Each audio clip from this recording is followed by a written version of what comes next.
Hello बच्चों, good morning. आज हम देख रहे हैं क्लास 7th का लर्न वेल साइंस की बुक का चैप्टर नंबर 6 है physical and chemical changes. Before the starting video, अगर आपने हमारे चैनल को सब्सक्राइब नहीं किया है तो पहले हमारे चैनल को सब्सक्राइब कर ले एंड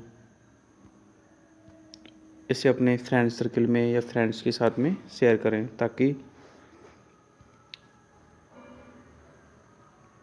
सबको फ़ायदा मिल सके। चलो आज हम इस चैप्टर को रीड करेंगे और समझेंगे कि केमिकल चेंजेस और फिजिकल चेंजेस क्या क्या होते हैं एंड रिवर्सिबल चेंजेस और इरिवर्सिबल चेंजेस को भी हम यहाँ पर देखेंगे, क्योंकि हमारे लाइफ में काफ़ी सारे बदलाव होते हैं जो कि हमें देखने को मिलते हैं।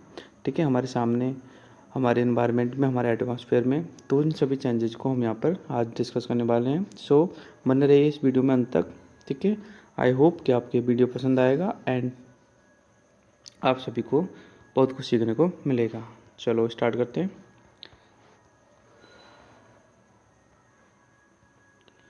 देखो यहाँ पे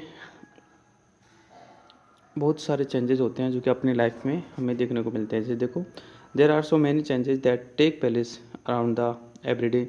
फॉर एग्जांपल, जैसे आइस क्यूब्स, ठीक है, left on the plate on a table, it melts in a few minute. जैसे कि आप देखते हो आइस क्यूब जो होती है, जैसे हम इसको फ्रिज से बाहर निकालते हैं कुछ मिनट के बाद में वो मेल्ट हो जाती है, यानी कि पिघल जाती है। ऑन बॉइलिंग एग्स, ठीक है, जब आप एग्स को बॉईल करते हो it becomes hard from the inside, यानी कि अंदर से हार्ड हो जाता है। ठीक है, और जब आप बॉईल नहीं करते हो तो वो लिक्विड फॉर्म में ही अंदर से रहता है। ठीक है, तो changes can be broadly classified into two type. तो इसलिए हम ये जो बदलाव होते हैं इनको ब्रॉडली यानी कि मोटे तौर पे हम दो टाइप से देखते हैं। एक तो फिजिकली चेंजेज है और एक केमिकली चेंजेज है। ठीक है, फिजिकल चेंजेज मीन्स अगर फिजिकल स्टेट में कोई बदलाव होता है तो फिजिकली चेंजेस है, और केमिकल्स मतलब अगर कोई बदलाव इंटरनली होता है, परमानेंटली होता है, इंटरनली होता है, तो वह केमिकल चेंजेस में आता है। ठीक है, पढ़ेंगे वन बाय वन। तो पहला हम देख रहे हैं फिजिकल चेंज। देखो, the change that involve A change in the physical properties of a substance. अगर किसी सब्सटेंस की फिजिकली प्रॉपर्टी में बदलाव होता है, ओनली फिजिकली प्रॉपर्टी में, तो उसको हम फिजिकल चेंजेस कहते हैं। अब फिजिकली प्रॉपर्टीज होती क्या है? ठीक है, फिजिकली प्रॉपर्टीज जैसे टेक्सचर में बदलाव हो, ठीक है, शेप में बदलाव हो, साइज में बदलाव हो, या फिर कलर में बदलाव हो, ये होती है फिजिकली प्रॉपर्टीज़। ठीक है, अगर कोई साइज में बदलाव है तो वो फिजिकल में आएगा, और शेप में है तो भी फिजिकल में आएगा। ठीक है, अब देखो फिजिकल जो चेंजेस होते हैं उसमें, हाँ, फिजिकली जो चेंजेस होते हैं वो टेम्परेरी होते हैं, मैं ऊपर बता चुका हूँ आपको। और जबकि केमिकल चेंजेस क्या होते हैं? परमानेंटली होते हैं। ये चेंजेस क्या होते हैं? ये चेंजेस जो होते हैं परमानेंटली होते हैं, जबकि ये चेंजेस क्या होते हैं? ये टेम्परेरी होते हैं, मतलब टेम्परेरी होते हैं। ठीक है, इसमें कोई नया सब्सटेंस नहीं बनता है, और केमिकल चेंजेस में नया सब्सटेंस बनता है, इसमें नया सब्सटेंस नहीं बनता है। ठीक है, तो नीचे लिख भी रहा है, देखो, no new substance are formed in physically change, यानी फिजिकल चेंज में कोई भी नया सब्सटेंस नहीं बनता। ठीक है, जैसे मान लीजिए आइस मेल्ट होती है, ठीक है, आइस मेल्ट होती है तो पानी बनता है, और पानी को फिर से अगर हम फ्रीज करते हैं तो दोबारा आइस बन जाती है। तो कहने का मतलब आइस मेल्ट हुई तो पानी बना, पानी से फिर आइस बन गई, तो कोई नया सब्सटेंस नहीं बना। तो ऐसे टाइप का जो चेंजेस होता है वो फिजिकली चेंज होता है। ठीक है, जैसे ये एग्जांपल आपको ले रखा है यहाँ पर, स्टिचिंग ऑफ रबर। रबर को स्टिच किया तो इसकी साइज चेंज हो गई, लेकिन जैसे छोड़ दिया, ठीक है, तो बैक साइज में रिटर्निंग वो ऐसे ही आ गया। तो यानी ये जो बदलाव है ये क्या है? फिजिकली है। ठीक है, मेल्टिंग ऑफ आइस भी क्या है? फिजिकली है। तो इस प्रकार के चेंजेस फिजिकली होते हैं। ठीक है, और देखो तुम हैमरिंग मेटल्स, ठीक है, अगर मेटल्स को हैमरिंग करेंगे और शीट में कन्वर्ट कर देंगे, ठीक है, तो सीट भी क्या होगी? वही होगी। ठीक है, मान लीजिए कोई लोहे का मेटल है, उसको पीट पीट के तुमने सीट बना दिया, तो आखिर बना तो लोहा है ना। कहने का मतलब लोहे से लोहे तक बना, मतलब मेटल में भी कोई बदलाव नहीं हुआ है, तो ये फिजिकली चेंजेस है। ठीक है, चलो आगे हम देखते हैं केमिकल चेंज। एक्टिविटी फर्स्ट में आप देख रहे हो, इसमें कुछ नहीं है, यही है कि भाई जो आपकी आइस क्यूब थी वो पिघल के पानी बन गई। ठीक है, पानी का लेवल और आइस क्यूब का लेवल बराबर है। ठीक है, इसमें कोई बदलाव नहीं हुआ। देखो ice change into water, water में चेंज हुई है बट नो नो कोई नया सब्सटेंस नहीं बना है। तो इस टाइप के जो चेंजेस होते हैं फिजिकली होते हैं और ये टेम्परेरी होते हैं। ठीक है, टेम्परेरी मतलब कुछ टाइम के लिए होते हैं और रिवर्सिबल होते हैं। रिवर्सिबल इंपॉर्टेंट है, रिवर्सिबल मीन्स इनको रिवर्स कर सकते हैं। ठीक है, आइस से पानी और पानी से आइस रिवर्स कर सकते हैं। बट केमिकली चेंज जो होते हैं वो रिवर्सिबल नहीं होते, इरिवर्सिबल होते हैं। ये देखो दूसरा एग्जांपल दे रखा है आपको, dissolution of the salt in water. ठीक है, पानी में अगर तुम वाटर को डिजोल्व करोगे तो ये आपका ये सॉल्यूशन बनेगा। ठीक है, अगर आप इसी सॉल्यूशन को दोबारा गर्म कर दोगे तो आपका सॉल्ट और वाटर अलग अलग हो जाएगा। तो यानी कि पानी में चाहे सॉल्ट को ऐड करो, डिजोल्व करो, या पानी में चीनी को डिजोल्व करो। ठीक है, ये जो चेंजेस होते हैं, ठीक है, ये भी फिजिकली होते हैं क्योंकि इनमें कोई नया सब्सटेंस नहीं बनता है। ठीक है, और इनमें हम रिवर्स हो सकते हैं। ठीक है, पानी और चीनी को घोल देंगे तो दोनों को अलग भी कर सकते हैं हम।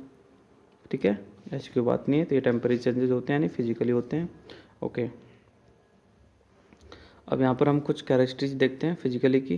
फिजिकली में क्या क्या कैरेक्टरिस्टिक्स होती है। तो देखो पहला, only the physically property of a substance change, यानी कि फिजिकली चेंज में सिर्फ फिजिकली प्रॉपर्टी ही चेंज होती है। ठीक है, कोई नया सब्सटेंस नहीं बनता है। सेकंड पॉइंट बिल्कुल सही है।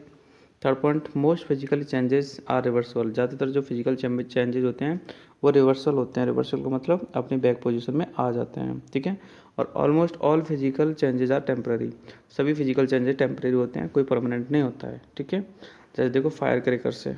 ठीक है, अब फायर क्रैकर्स क्या है, फिजिकली नहीं है, ये तो केमिकल में आएगा, बताएंगे आगे। ठीक है, रस्टिंग और आयरन है, ये भी केमिकली में आएगा। ठीक है, चलो तो अगला हम देख लेते हैं केमिकली चेंज। ठीक है, just opposite of physically change. देखो, you must have seen the colourful lights of the burning crackers, पटाखे से जो लाइट निकलती है आपने देखा होगा। Dazzling in the sky in the night during the Diwali. ठीक है, दिवाली का वैसे भी सीज़न चल रहा है तो दिवाली के टाइम पे आपने देखा होगा ये। तो you must have also seen rust on the iron particles. ठीक है, और आपने आयरन पार्टिकल पे रस्ट को भी देखा होगा। रस्ट मतलब लोहे की चीज़ें जंग लग जाती है, आपने नोटिस किया होगा। ठीक है, तो ये सभी जो दोनों बदलाव हैं ये सब क्या हैं, केमिकली है। ठीक है, fire crackers, rusting of iron are example of chemically. अब ये केमिकल्स क्यों हैं बताओ, मतलब केमिकल चेंज क्यों है इसमें, क्योंकि भैया जब पटाखे चलते हैं तो पटाखे चलने के बाद में लाइटिंग होती है, और लाइटिंग होती है और जो पटाखों में जो बारूद होता है ना वो राख में बदल जाता है। ठीक है, तो यानी कि एक नया सब्सटेंस बन गया राख। ठीक है, और राख से तुम दोबारा पटाखे नहीं बना सकते, यानी कि रिवर्स नहीं जा सकते।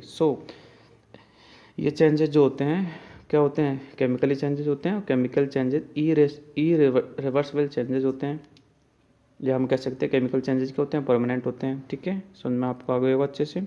और सेकंड एग्जांपल हम देते हैं, लोहे पे जंग लगती है। तो लोहे पे जंग लगती है ना, तो लोहा क्या होता है, ख़त्म होता है। ख़त्म का मतलब कम होता है, लोहे की क्वांटिटी कम होती है।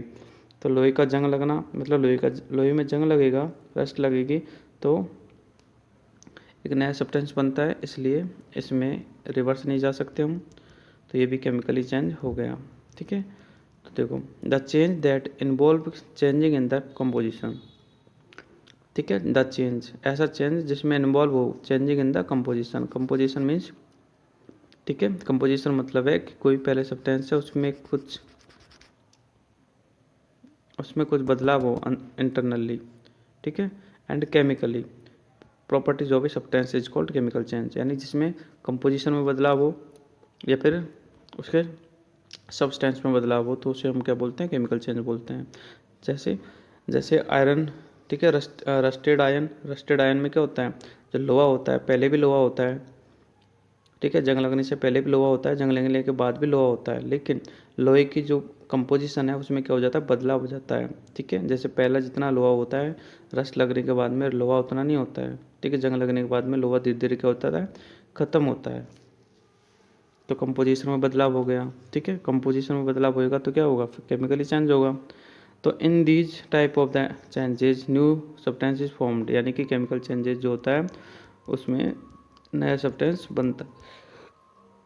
ठीक है, और जबकि फिजिकली में कोई नया सब्सटेंस नहीं बनता है बस। ठीक है, दोनों टाइप के चेंजेस समझ में आ गए होंगे आपके। ओके,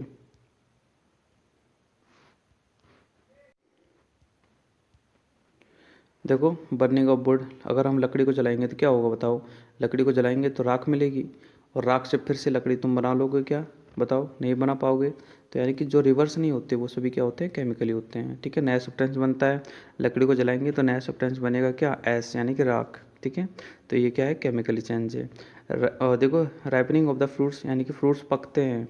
ठीक है, ये भी केमिकली चेंज है, क्योंकि जब कच्चे फल पक जाएंगे तो दोबारा वो कच्चे नहीं बन सकते पकने के बाद में। तो यानी कि ये परमानेंट चेंज है और ये क्या है? केमिकल चेंज है।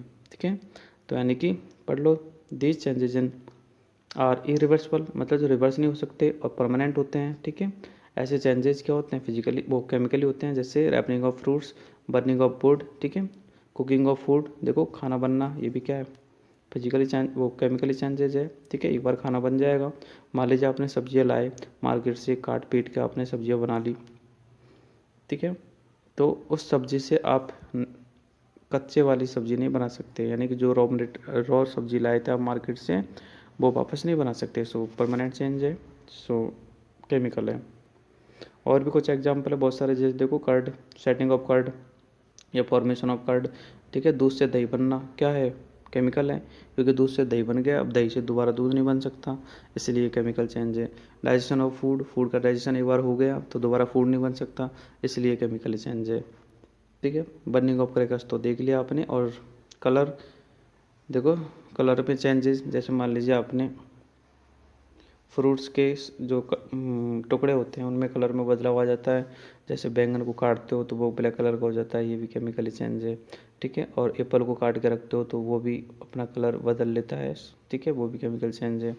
तो ऐसे कुछ एग्जाम्पल सब केमिकल चेंजेज है। ठीक है, अब ये जो एक्टिविटी 3 है इसको थोड़ा अच्छे से समझ लो तुम। ठीक है, देखो, मैग्नीशियम की रिबन होती है। देखो, मैग्नीशियम की रिबन का मतलब है मैग्नीशियम का कोई टुकड़ा। तो मैग्नीशियम रिबन को जब हम जलाते हैं, मतलब ऑक्सीजन के साथ में रिएक्शन कराते हैं। ठीक है, ऑक्सीजन के साथ में रिएक्शन का मतलब है उसको जलाना। जैसे हम मैग्नीशियम रिबन को जलाते हैं, ठीक है, तो हमें एक सब्सटेंस मिलता है जिसको हम MgO बोलते हैं। MgO मतलब मैग्नीशियम ऑक्साइड।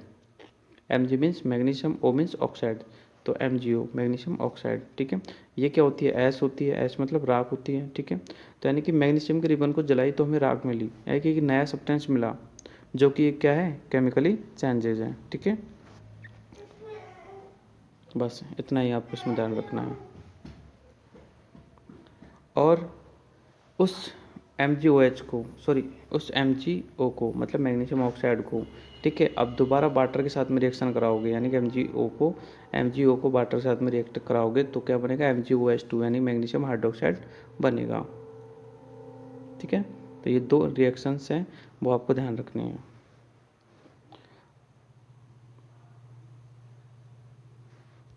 एक्टिविटी 4 इतनी इम्पोर्टेंट नहीं है। एक्टिविटी जो 5 है उसमें देखो क्या हो रहा है कि हम विनेगर को, ठीक है, विनेगर जो कि आपका एसिड होता है, एसिटिक एसिड होता है विनेगर में। ठीक है, वो एसिड बेस वाला चैप्टर पढ़ाया था, जिसने नहीं पढ़ा है नीचे डिस्क्रिप्शन में लिंक दिया गया है, वहाँ से जाके पढ़ सकते हो। विनेगर क्या होता है? एसिड होता है। अगर विनेगर को हम बेकिंग सोडे से रिएक्ट कराएंगे, बेकिंग सोडा जो कि क्या होता है? बेस होता है। ठीक है, बेकिंग जो सोडा होता है जो हम घरों में यूज करते हैं, ठीक है, इसको हम सोडियम बाइकार्बोनेट भी कहते हैं। ठीक है, और इन दोनों का जो रिएक्शन कराया जाता है, ये न्यूट्रलाइजेशन भी रिएक्शन होती है, क्योंकि इसमें CO2 प्रोड्यूस होती है गैस, और सोडियम, ठीक है, एसीटेट एक वो बनता है सॉल्ट, सोडियम एसीटेट, और वाटर बनता है। ठीक है, ये न्यूट्रलाइजेशन रिएक्शन का एग्जांपल है। अब जो जो कार्बन डाइऑक्साइड आपका बना है, ठीक है, उस कार्बन डाइऑक्साइड को अगर आप लाइम वाटर से गुजारते हो, गुजारने का मतलब है लाइम वाटर से फ्लो करते हो, ठीक है, तो वो उसका जो कलर है ना वो क्या हो जाता है? मिल्की हो जाता है। मिल्की मतलब दूध जैसा हो जाता है। ठीक है, और उस दूध जैसे कलर को हम बोलते हैं कैल्शियम कार्बोनेट, यानी कि CaCO3। Ca मीन्स कैल्शियम और CO3 मीन्स कार्बोनेट, तो कैल्शियम कार्बोनेट बनता है। ठीक है, और वाटर तो साथ में रिलीज होता ही है। ठीक है, तो ये भी कुछ एक रिएक्शन है, आपको ध्यान रखनी है। ठीक है, नॉर्मली आपको ऐसे ही ध्यान रखनी है कि अगर हम विनेगर को लाइम वाटर से रिएक्ट कराते हैं तो जो लाइम वाटर का कलर है वो कैसा हो जाता है? मिल्की हो जाता है, यानी दूधिया हो जाता है, और कैल्शियम कार्बोनेट बनता है, CaCO3 बनता है। बस आगे हम कुछ केमिकल चेंजेस की कैरेक्टरिस्टिक्स पढ़ लेते हैं, जिस टाइप से हमने अभी फिजिकल चेंजेस की कैरेक्टरिस्टिक्स पढ़ी थी कि कोई नया सब्सटेंस नहीं बनता है, और ये जो फिजिकल जो होता है वो क्या होता है, वो टेम्परेरी होता है, ठीक है, उसी टाइप से। तो देखो, a new substance are formed. Chemical जब भी हम पढ़ेंगे तो हम सबसे पहले ये पढ़ेंगे कि नया सब्सटेंस बनता है, ठीक है, आप भी देखते हो नया सब्सटेंस बनता है केमिकली, जो चेंजेस होता है उसमें। और केमिकल जो चेंजेस होता है वो परमानेंट होता है, जबकि फिजिकल क्या होता है, टेम्परेरी होता है, ठीक है। और फिजिकल चेंज जो होता है वो रिवर्सिबल होता है, जबकि यहाँ पर केमिकली जो चेंजेस होता है वो क्या होता है, रिवर्स होता है, ठीक है। तो तीन तो ये चेंजेस हो गए जो कि एक दूसरे के अपोजिट है फिजिकली और केमिकली में। आगे देखो, during a chemical change a large amount of heat and light may be given out. जब भी केमिकली चेंज होगा तो या तो हीट प्रोड्यूस होगी, ठीक है, या फिर लाइट प्रोड्यूस होगी। जैसे फटाके चलते हैं तो लाइट प्रोड्यूस होती है। और अभी मैंने आपको जस्ट बताया था कि अगर हम विनेगर को और ये देखो, विनेगर को और बेकिंग सोडे को अगर हम रिएक्ट कराएंगे तो क्या प्रोड्यूस होता है, CO2 प्रोड्यूस होता है। तो CO2 क्या है, हीट है, ठीक है, गैस है। तो यानी कि ये दोनों चीज़ें यहाँ पर प्रोड्यूस होती है। या फिर कोई साउंड प्रोड्यूस होगा, जैसे फटाके चलते हैं, ठीक है, तो साउंड प्रोड्यूस होता है, ठीक है, क्रैकरिंग की आवाज़ प्रोड्यूस होती है और लाइटिंग होती है। तो ये सभी बदलाव किस में होते हैं, केमिकल चेंजेस में होते हैं। फॉर एग्जांपल तुम देख सकते हो, जैसे बर्निंग ऑफ क्रैकर्स है ना, उसमें साउंड प्रोड्यूस होती है और लाइट भी प्रोड्यूस होती है। वैन फूड गेट्स स्पॉइल्ड, और देखो जब फूड स्पॉइल हो जाता है, स्पॉइल मतलब ख़राब हो जाता है, तो उसमें भी बदबू आती है। इट प्रोड्यूस फॉल्स स्मेल, यानी बदबू प्रोड्यूस करता है। तो यानी कि केमिकल चेंजेस में नया सब्सटेंस बनता है और वो उसमें नए बदलाव होते हैं, हमें इतना ध्यान रखना है।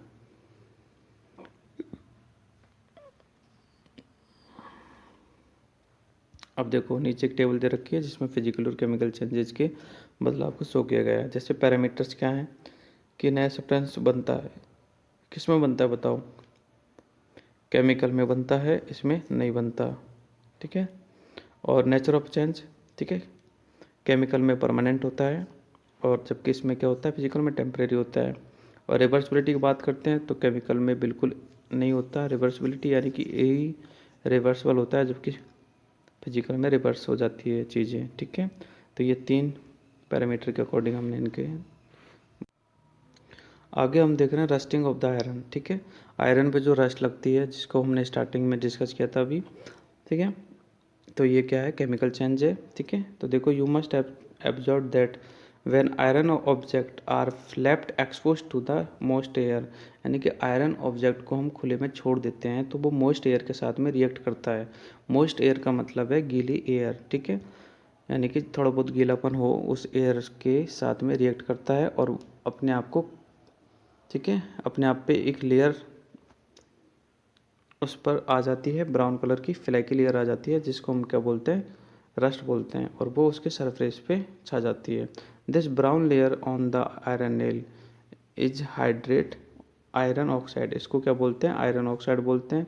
और ये क्या होती है, रस्ट होती है, ठीक है। सिंपल लैंग्वेज में अगर हम बोले तो क्या बोलेंगे, इसको रस्ट बोलेंगे, ठीक है। और इसका आपको जो रिएक्शंस है वो किस टाइप का होता है, देखो, ये आपका है लोहा, क्या है आपका, ये आयरन है, लोहा है, कोई भी आयरन का टुकड़ा है या फिर लोहा है, ठीक है। ये ऑक्सीजन और वाटर के संपर्क में आती है। ऑक्सीजन और वाटर का मतलब है मोइस्ट एयर, ठीक है। अगर एयर मान लीजिए गीली हो, जैसे कि बरसात के दिनों में आपने नोटिस किया है कि बरसात के दिनों में रस्टिंग जो होती है वो बहुत ज़्यादा होती है। सबसे ज़्यादा जो रस्टिंग का लेवल होता है वो बरसात के मौसम में होता है। क्यों? क्योंकि बरसात के मौसम में जो हमारी हवा होती है, ठीक है, ऑक्सीजन जो होती है वो क्या होती है, मोइस्ट होती है। मोइस्ट मतलब उसमें गीलापन होता है, इसलिए, ठीक है। तो यानी मोइस्ट एयर से या मोइस्ट ऑक्सीजन से ही रस्टिंग लगती है, ठीक है। गर्मियों के दिनों में, समर्स में रस्टिंग की जो रस्टिंग होता है, ठीक है, बहुत कम होता है समर्स में, क्योंकि समर्स में जो होती है एयर जो होती है क्या होती है, ड्राई होती है, इसलिए, ठीक है। बाकी विंटर में तो खैर रस्टिंग होता ही है, क्योंकि विंटर में एयर कैसे होती है, ह्यूमिड होती है, यानी कि मॉइस्ट होती है, ठीक है। तो यानी कि आयरन प्लस में ऑक्सीजन प्लस में वाटर, ठीक है, और ये बन गया आपका रस्ट, ठीक है। इसको बोलते हैं आपको रस्ट। ये रस्टिंग का फॉर्मूला है Fe2O3XS2O, ठीक है, आपको ध्यान रखना है रस्टिंग का फॉर्मूला। और जिसको कि हम अगर नॉर्मली बोलें तो हाइड्रेट आयरन ऑक्साइड, क्या बोलेंगे, हाइड्रेट आयरन ऑक्साइड। और ये आपका फॉर्मूला होता है, ठीक है, रस्ट का। आपसे पूछे रस्ट का फॉर्मूला क्या है, Fe2O3XS2O। अब यहाँ पर जो एक्स है, एक्स का मतलब है कि H2O यानी कि वाटर के मॉलिक्यूल्स, तो वाटर के मॉलिक्यूल्स कुछ कितने भी हो सकते हैं, कितने मतलब 2 भी हो सकते हैं, या X की जगह 3 भी हो सकते हैं। ठीक है, तो ये रस्टिंग का आपका फॉर्मूला है और ये रस्टिंग का आपकी रिएक्शन है। ठीक है, आगे देखो, 2 conditions essential for the rusting. Rusting के लिए 2 कंडीशन है, वो मैंने बताई दिया आपको, एक तो वाटर है और एक ऑक्सीजन है। ठीक है, यानी कि मोइस्ट ऑक्सीजन। ठीक है, सिंपली अगर लैंग्वेज में कहिए तो गीली हवा से क्या होती है, रस्टिंग होती है। आगे देखो, air and moisture eat away Roston of iron of rust. ठीक है, आयरन को क्या करती है, ईट करती है, कौन, एयर और मॉइस्चर। और इस ईट करती है, इस जो है वो किस फॉर्म में करती है, रस्ट के फॉर्म में ईट करती है, उसी को तो रस्ट बोलते हैं। Which makes those object weak. और रस्टिंग से क्या होता है, जो ऑब्जेक्ट होता है वो वीक हो जाता है, कमज़ोर हो जाता है। ठीक है, और अल्टीमेटली यूजलेस, और यूजलेस भी हो जाता है। The layer of rust, rust की जो लेयर होती है वो फॉर्म होती है falls off the from the surface of the rust object exposing fresh iron metals to moist air which again start rusting. ये कह रहा है कि अगर किसी ऑब्जेक्ट पर, किसी आयरन के ऑब्जेक्ट पर रस्ट लग जाती है तो हम उसको क्या करते हैं, उसकी लेयर को हटा देते हैं, तो हमारा जो आयरन मेटल होता है वो नई फॉर्म में बन जाता है, लेकिन फिर से उस पर रस्ट लग जाती है। तो rusting is a chemical and irreversible process. तो हम फाइनली क्या बोल सकते हैं कि रस्टिंग जो होती है वो केमिकली होती है और इरिवर्सिबल मतलब जो रिवर्स नहीं हो सकती, ऐसी प्रोसेस होती है। ठीक है, यानी कि परमानेंट चेंज होता है कौन, रस्टिंग। इसलिए हमें कभी भी जो आयरन के मेटल्स होते हैं या फिर आयरन की जो चीज़ें होती है उन्हें हमें हमेशा पॉलिश करके रखना चाहिए। पॉलिश आपने देखा होगा, लोहे की घरों में जितनी भी चीज़ होती है उनको हम पेंट करके रखते हैं। ठीक है, पेंट करने का मतलब है कि पेंट से क्या होता है, जो ऑक्सीजन होती है यानी कि जो मॉइस्ट ऑक्सीजन होती है वो हमारे लोहे के कांटेक्ट में नहीं आती है, और लोहे को कांटेक्ट में नहीं आएगी तो लोहे पे रस्ट कभी भी नहीं लगेगी।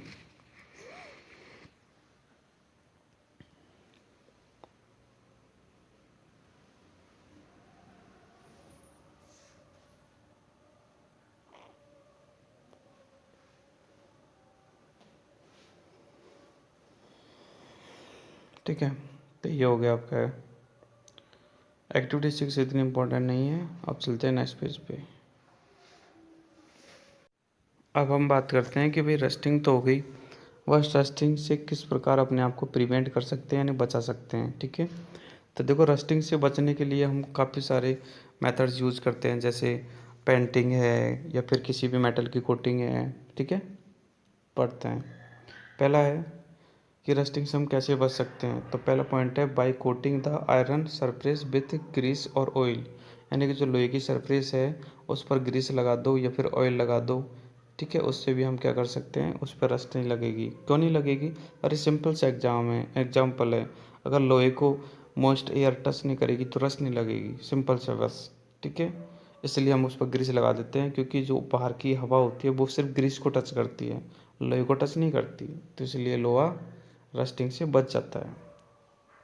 आगे है by painting the surface of the iron articles, यानी लोहे के आर्टिकल से उसको पेंट कर दो, पेंट मतलब कलर कर दो उस पर। ठीक है, आपने नोटिस किया होगा जैसे हमारे घरों में विंडो वगैरह होती है या फिर गेट होते हैं, सब लोहे के होते हैं, तो हम उनको पहले से ही कलर करके रखते हैं। कूलर वगैरह होते हैं, कलर्ड होते हैं बिल्कुल, ताकि उस लोहे पर जंग नहीं लग सके और रस्ट नहीं लग सके।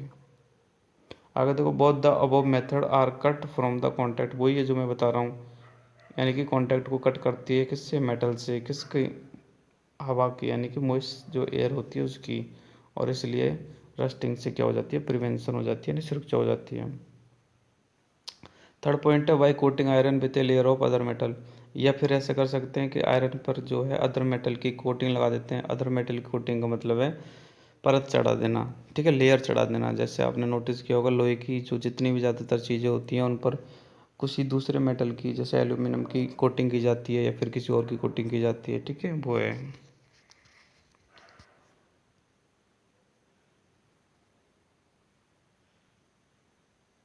ठीक है, अब ये कोटिंग कैसे की जाती है उसके बारे में और देख लो थोड़ा।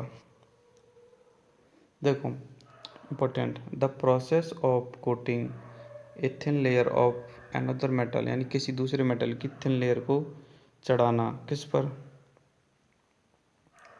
लोहे पर, या फिर हम बोल सकते हैं आयरन पर, ठीक है। Which are more resistant to air, जो कि रेसिस्टेंट करता है एयर का या मॉइस्चर का, ठीक है। ज़्यादातर जैसे जिंक की कोटिंग चढ़ाई जाती है, फिर क्रोमियम की कोटिंग चढ़ाई जाती है on the surface of the iron, iron के सरफेस पे, by passing electric current is called galvanization, ठीक है।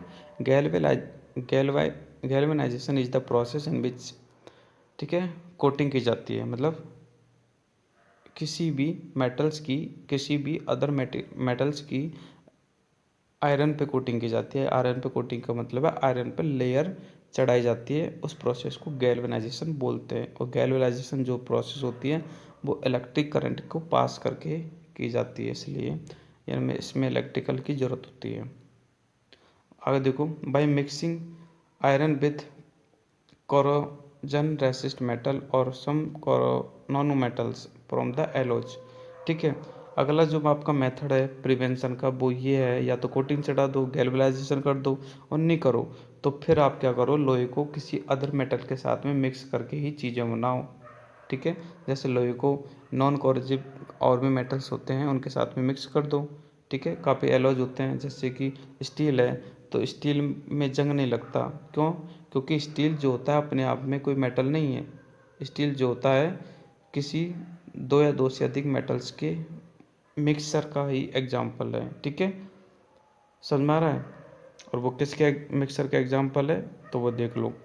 स्टील जो बनता है, स्टील में आयरन होता है, निकेल होता है और क्रोमियम होता है, ये तीनों मिलके क्या बनाते हैं, स्टील बनाते हैं, ठीक है। अब देखो यहाँ पर भैया आयरन में तो जंग लगता है, लेकिन निकेल और क्रोमियम जो होते हैं ना इनमें कभी जंग नहीं लगता, इसलिए इनको आयरन के साथ में मिक्स करके स्टील बना देते हैं, ताकि स्टील में कभी जंग ना लगे और हमारा जो आयरन है वो भी काम में आ जाए। देखो आयरन भी काम में आ रहा है और आयरन मतलब जंग भी नहीं लग रही, क्यों? क्योंकि निकेल और क्रोमियम के कारण नहीं लग रही, इसलिए स्टील को हम बहुत ज़्यादा यूज करते हैं। हमारे घर में जितने भी 90% जो बर्तन होते हैं, कुकिंग यूटेंसिल्स होते हैं, वो सब स्टील के होते हैं, क्योंकि ये रस्टेड फ्री हैं, इसलिए। तो आप भी इस चीज़ को ध्यान रखना, ठीक है। मैं देखो एक नए पेन से इसको अंडरलाइन कर रहा हूँ कि स्टील किससे बनता है, सबको पता होना चाहिए। स्टील जो होता है आयरन, निकेल और क्रोमियम का मिक्सर है, तीनों से मिलकर स्टील बनता है, ठीक है। आगे है ships are made of iron, ships भी आयरन के बनाए जाते हैं, ठीक है। A part of them remains under water, आपने नोटिस किया होगा शिप्स का एक पार्ट जो होता है हमेशा पानी के अंदर होता है, और जो भी सॉल्टी वाटर के अंदर, क्योंकि समुद्रों में सॉल्टी वाटर होता है ना, तो salty water speed up the process of the rusting. ध्यान देना, नॉर्मल वाटर में जो होती है, नॉर्मल वाटर में तो वैसे भी जंग कम लगती है, लेकिन जो सॉल्टी वाटर होता है उसमें जंग बहुत ज़्यादा जल्दी लगती है, ठीक है। स्पीड अप हो जाती है प्रोसेस, किसकी? रस्टिंग की स्पीड अप हो जाती है, मतलब तुरंत रस्टिंग लगता है। इसलिए शिप्स जो होता है उसको बहुत ज़्यादा सफ़र करना पड़ता है, किसका? डैमेज का, यानी शिप्स में रस्टिंग की डैमेज प्रॉब्लम जो होती है बहुत ज़्यादा होती है। इसलिए भैया जो शिप्स होते हैं ना उनकी जो बॉडी होती है ना, वो हर 15 दिन में या 20 दिन में, या फिर हम बोल सकते हैं एक टूर के बाद में उसकी बॉडी का क्या होता है, मेंटेनेंस होता है शिप्स में, ठीक है। शिप्स में सबसे ज़्यादा जो लॉसेस आते हैं वो आयरन लॉसेस ही आते हैं, ठीक है। तो ये हो गया भाई आपका रस्टिंग से प्रिवेंशन, काफ़ी सारे मेथड्स हैं, देख सकते हो आप। नेक्स्ट बात कर लेते हैं हम क्रिस्टलाइजेशन की, ठीक है। अब क्रिस्टलाइजेशन क्या होता है भैया? क्रिस्टलाइजेशन होता है क्रिस्टल में बनाना, यानी किसी चीज़ को क्रिस्टल में बनाना। अब क्रिस्टल क्या होते हैं? देखो, the process of the obtaining crystal, crystal में किसी चीज़ को ऑब्टेन करने का जो प्रोसेस होता है वो क्रिस्टलाइजेशन होता है। Pure substance from the their saturated solution, यानी कि सेचुरेटेड सॉल्यूशन से प्योर सब्सटेंस को बनाना, ठीक है, क्रिस्टलाइजेशन होता है। अब सेचुरेटेड क्या होता है? जिसमें सॉलिड की क्वांटिटी ज़्यादा होती है, ठीक है, वो क्या होता है? सेचुरेटेड सॉल्यूशन होता है। अब सॉल्यूट क्या होता है वो आप आगे समझ लेना। सब्सटेंस लाइक जैसे शुगर है, सॉल्ट है, यूरिया है, कॉपर सल्फेट है, can be obtained by the crystallisation, ये सब क्रिस्टलाइजेशन के द्वारा ही ऑब्टेन होते हैं। Salt is obtain from the sea water, salt कहाँ से मिलता है? समुद्र के पानी से मिलता है। बाय द एवापोरेशन मेथड से मिलता है, ठीक है, यानी कि जब वाटर का एवापोरेशन करते हैं तो पानी तो एवापोरेट हो जाता है और फाइनली क्या बचता है? सॉल्ट बचता है। In this method sea water is collected in the shallow pits, sea water को स्वॉलो पिट्स में कलेक्ट किया जाता है। स्वॉलो पिट्स का मतलब है, जैसे कि आप इस डायग्राम में देखो, इस डायग्राम में छोटे छोटे क्या बना रखे, खेत से बना रखे हैं, जैसे आपके खेत होते हैं ना ऐसे, उनमें पानी को फिल किया जाता है। पानी को फिल करके रखते हैं 10 15 20 दिन, महीने भर भी रख सकते हैं, ठीक है। और वो जब तक कि वो पूरा पानी एपोपरेट नहीं होता, ठीक है, जब पूरा पानी एपोपरेट हो जाता है तो फाइनली इन खेत में क्या बच जाता है, सॉल्ट बच जाता है, क्योंकि सॉल्ट कभी एपोपरेट नहीं होता, ठीक है। और वो फाइनली बच जाता है तो उसको इकट्ठा कर लेते हैं, फिर उसको फैक्ट्री में भेज दिया जाता है। वहाँ पर वो खाने के योग्य बन जाता है, यानी कि आयोडाइज्ड हो जाता है, और फिर हम उसको यूज कर लेते हैं, ठीक है। तो ये क्रिस्टलाइजेशन प्रोसेस का कुछ एग्जाम्पल था। इसमें क्रिस्टल की फॉर्म बनाई जाती है। और ये आपका चैप्टर जो होता है यहाँ पर फिनिश भी होता है। आई होप कि आपको ये वीडियो पसंद आया होगा। अगर बाकी आपको ये वीडियो पसंद आया है, समझ में आया है, तो आप इसको आगे शेयर करो अपने फ्रेंड्स तक, ठीक है। क्योंकि ये ज़रूरी है कि सबको शिक्षा मिले, सब पढ़ें, सब आगे बढ़ें, ठीक है। और मेरा तो यही मोटिव है कि इसलिए मैं आपको, बाकी ऐसा कोई मोटिव नहीं है। चैनल की सब्सक्राइबर भी कम है, सब्सक्राइबर बढ़ेंगे, ठीक है, तो हमारा भी मोटिवेशन बढ़ेगा और आपके लिए अच्छी अच्छी वीडियो लाते रहेंगे। चलो, मिलते हैं आप नेक्स्ट वीडियो में। और अगर आपने इस चैप्टर का क्वेश्चन आंसर की वीडियो नहीं देखा है तो डिस्क्रिप्शन में लिंक दिया गया है, वहाँ से आप इस चैप्टर्स की क्वेश्चन आंसर भी देख सकते हो, ठीक है। चलो, मिलते हैं नेक्स्ट वीडियो में, तब तक के लिए बाय।